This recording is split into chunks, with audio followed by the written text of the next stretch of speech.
وزیر اعلیٰ خیبر پختونخوا یمین گناپور نے مخصوص نشستوں پر منتخب اراکین کی گورنر ہاؤس میں حلف برداری کو قانونی طور پر چیلنج کرنے کا فیصلہ کر لیا۔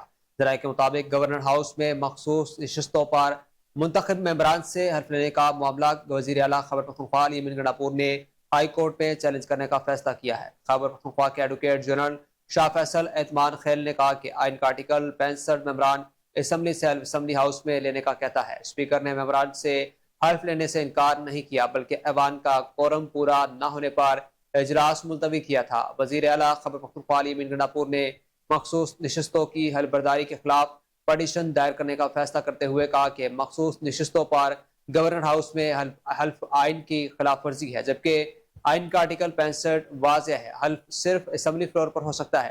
وزیر اعلیٰ نے کہا کہ اسپیکر نے حلف لینے سے انکار نہیں کیا تھا۔ کورم مکمل نہ ہونے پر اجلاس ملتوی کیا گیا، جس کے بعد 24 جولائی کو اجلاس طلب کیا گیا ہے۔ ایسے میں گورنر ہاؤس میں حلف لینا غیر آئینی عمل ہے۔